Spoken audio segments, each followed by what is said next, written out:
Hello and namaste friends, once again welcome back. I hope आप सब अच्छे होंगे, मजे में होंगे और अपनी सेहत का ख्याल रख रहे होंगे। आज मैं आपके साथ शेयर कर रही हूँ अपना half an hour daily cleaning routine. ये मेरा ऐसा रूटीन है जो मुझे 100% टेंशन फ्री रखता है, क्योंकि मॉर्निंग में ब्रेकफास्ट लंच तो रेडी करना ही होता है, साथ ही मुझे अपनी जॉब पर भी टाइम से निकलना होता है। तो मॉर्निंग में करने वाले जरूरी काम मैं पहले करती हूँ और क्लीनिंग जैसे काम ये मैं बाद में इत्मीनान से जॉब से आने के बाद करती हूँ। अगर मैं सारे काम मॉर्निंग में ही निपटाऊंगी तो एक तो काम अच्छे नहीं होंगे, मन से नहीं होंगे और साथ ही थकाने वाले भी होंगे। और अगर मैं मॉर्निंग में एग्जॉस्ट हो जाऊंगी तो अपने वर्क प्लेस पर मैं टायर्ड दिखूंगी, जो कि एक एम्बैरेसिंग सिचुएशन हो सकती है।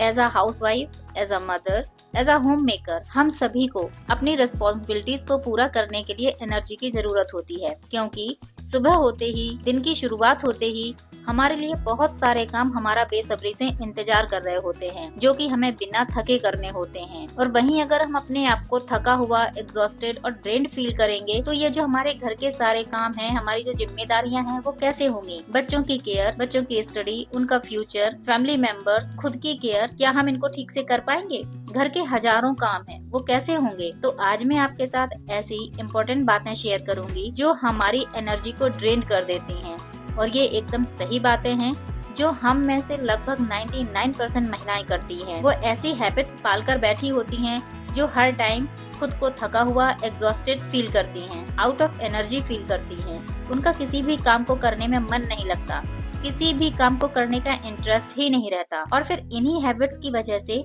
जब वो अपने काम को, अपनी जिम्मेदारियों को ठीक से नहीं कर पाती हैं तो स्ट्रेस में रहती हैं और धीरे धीरे डिप्रेशन में जाने लगती हैं, जो कि एक हेल्दी फैमिली के लिए बिल्कुल भी अच्छा नहीं है। तो मैं ऐसे ही कुछ पॉइंट्स पर बात करूंगी जिनको आपको चेंज करना है, ताकि आप, आपके बच्चे, आपकी फैमिली किसी भी तरह से इन हैबिट्स की वजह से सफर ना करे। तो फर्स्ट पॉइंट है स्लीपिंग लेट। ये हैबिट ऐसी है जो मोस्टली महिलाएं करती हैं। वो इतना लेट सो रही होती हैं, वो ना तो नेक्स्ट डे के लिए प्लानिंग कर रही होती हैं, ना कुछ ही कर रही होती हैं।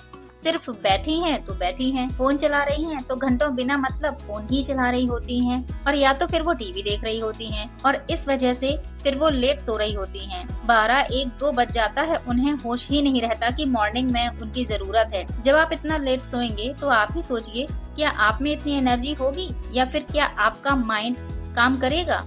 नहीं करेगा, बिल्कुल नहीं करेगा। तो रात के 10 बजे के बाद ना तो आप खुद ही फोन चलाइए, ना टीवी देखिए और ना ही बच्चों को देखने दीजिए। ये आप एक रूल बना लीजिए कि आप हो या बच्चे या कोई भी 10 बजे के बाद कोई भी फोन या टीवी नहीं देखेगा, और ना ही खुद आप देखेंगी। ये जो सीरियल्स हैं, ड्रामे हैं, इनमें कुछ भी नहीं रखा, ये सिर्फ आपका टाइम कंज्यूम करते हैं। हाँ, देखिए, जरूर देखिए, पर जब कुछ काम कर रहे हो, जैसे आपको कपड़े आयरन करने हैं अपने, या वेजिटेबल्स कट करनी हैं, ऐसे वक्त आप उनको देख सकती हैं जिससे आपका काम अफेक्ट ना हो। आप हर हालत में, हर कंडीशन में 10 बजे तक सो जाएं। सोने से कुछ देर पहले ही अपना टीवी, मोबाइल बंद कर दें, क्योंकि टीवी, मोबाइल, इनकी जो ब्लू रेज होती हैं वो आपको सोने नहीं देती, आपके दिमाग को जगाए रखती हैं। मोबाइल या टीवी बंद करने के बाद जब तक आपको नींद नहीं आती है तब तक आप अपना कुछ भी छोटा मोटा काम कर सकती हैं। जैसे आपने अपना स्किन केयर कर लिया, या फिर टू डू लिस्ट बना ली, या नेक्स्ट मॉर्निंग की कोई प्लानिंग कर ली, मील प्रिपरेशन कर लिया। आप ट्राई करें कि आप हर हाल में 11 बजे तक सो जाएं। नेक्स्ट जो हैबिट है वो है अपने पास्ट को याद करना। हम में से बहुत सारी महिलाएं ऐसी होती हैं जो इस बात को लेकर बहुत परेशान रहती हैं कि मेरे साथ इसने ये किया था, उसने ये किया था। जब आपके दिमाग में ये सब बातें चलती रहेंगी तो आप ना तो अपने काम पर ध्यान दे पाएंगी और ना ही अपने ऊपर। या फिर मान लीजिए आपके घर में ही किसी के साथ सुबह या शाम में किसी से कोई बात हो जाएगी तो पूरे दिन अपना दिमाग डिस्टर्ब रखते हैं, दिन भर इरिटेट रहेंगे, बच्चों को भी बेवजह डांटेंगे। फिर आप खुद समझिए कि आप अपना घर कैसे चलाएंगे जब आप अपने पास्ट से ही नहीं निकल रही हैं। भले ही वो सुबह की बात हो, पर आपने अपने दिल से तो पूरे टाइम लगा कर रखी है। फिर चाहे वो आज की बात हो या 10 साल पुरानी बात, अपने पास्ट को मत कुरेदिए। पास्ट में जो कुछ हुआ उससे सीखें, ना कि उससे टॉर्चर होती रहें। और ये 100% सच है कि अगर आप पास्ट को पकड़ के रखेंगे तो फ्यूचर में कभी तरक्की नहीं कर सकते। हाँ, कभी कोई ऐसा ओकेजन होता है जब हमें पुरानी बातें याद आ जाती हैं, तो वहाँ से तुरंत अपने आप को डाइवर्ट कर लें। कुछ ऐसा करने लगें जिससे आपको फ्रेश फील हो, अच्छा फील हो, आप पुरानी बातों को सोचेंगी, उनको याद करती रहेंगी, तो ये ऐसी चीजें हैं जो हमारी एनर्जी को ड्रेन कर लेती हैं और फिर हम अपने आप को थका हुआ महसूस करने लगते हैं। फिर आप हर समय थकी हुई रहेंगी क्योंकि आपका माइंड भी थका हुआ रहेगा। नेक्स्ट बहुत ही इम्पोर्टेंट पॉइंट है ओवर थिंकिंग। ये एक ऐसी बात है जो हम महिलाओं में होती है, वो है ओवर थिंकिंग।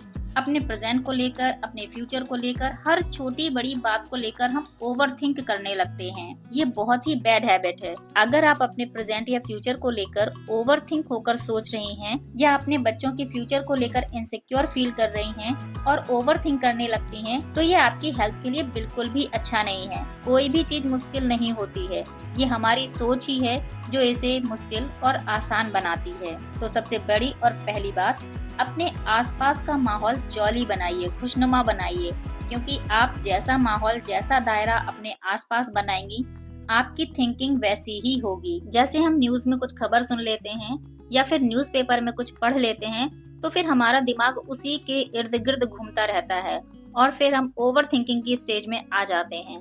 तो अपने आसपास का माहौल हेल्दी, जॉली और खुशनुमा बनाइए, जिससे आप ओवर थिंकिंग की स्टेज में नहीं आ पाएंगे। और नेक्स्ट पॉइंट है ट्राइंग टू प्लीज अदर्स। महिलाओं में एक और आदत होती है कि वो हर किसी को खुश रखना चाहती हैं और इसीलिए वो हर किसी की खुशामद में लगी रहती हैं, दूसरों की चॉइस के हिसाब से काम करती रहती हैं। तो ऐसी महिलाओं की कोई कद्र नहीं होती। आप दूसरों की खुशामद, चमचागिरी करती रहेंगी तो आप केवल एक फुटमेट बनकर रह जाएंगी। आप क्या सोचती हैं, क्या चाहती हैं, दूसरों को आपकी खुशी में कोई इंटरेस्ट नहीं रहेगा, क्योंकि आपका खुद ही अपने आप में इंटरेस्ट नहीं है। आप खुद ही अपनी रिस्पेक्ट नहीं कर रही हैं, तो कुछ अपने लिए भी करें। आप दूसरों के लिए उतना करें जितना आपकी बॉडी, आपका माइंड आपको परमिशन दे। दुनिया को खुश करने की जिम्मेदारी आपकी नहीं है। दुनिया तो भगवान से भी खुश नहीं है, तो आपसे क्या होगी? तो अपने आप से, अपने बच्चों से प्यार करें। दूसरों को खुश करने में अपनी बॉडी एनर्जी को ड्रेन ना करें। नेक्स्ट पॉइंट है पुअर डाइट। हेल्दी फूड खाएं, खूब पानी पिएं, फास्ट फूड को अवॉइड करें। घर का बना हुआ शुद्ध खाना खुद भी खाएं और अपने बच्चों को भी खिलाएं। आप फ्रूट्स खाएं, वेजिटेबल्स खाएं।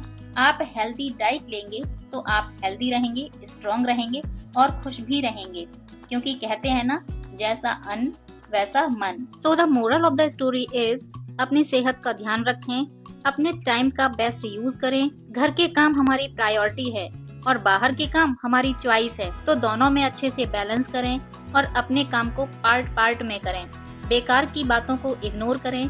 जब आप ये छोटी छोटी बातों को ध्यान में रखेंगे तो आप, आपका परिवार, आपकी सेहत, आपकी जॉब सब बहुत अच्छे से होंगे और हैप्पीली होंगे। So friends, that's all for today's video. I hope आज की ये जो बातें हैं आपको पसंद आई होंगी। अगर आपको पसंद आई हैं तो प्लीज मेरे चैनल को लाइक, शेयर और सब्सक्राइब जरूर करें। फिर मिलते हैं किसी नए इंटरेस्टिंग टॉपिक के साथ। Till then bye bye.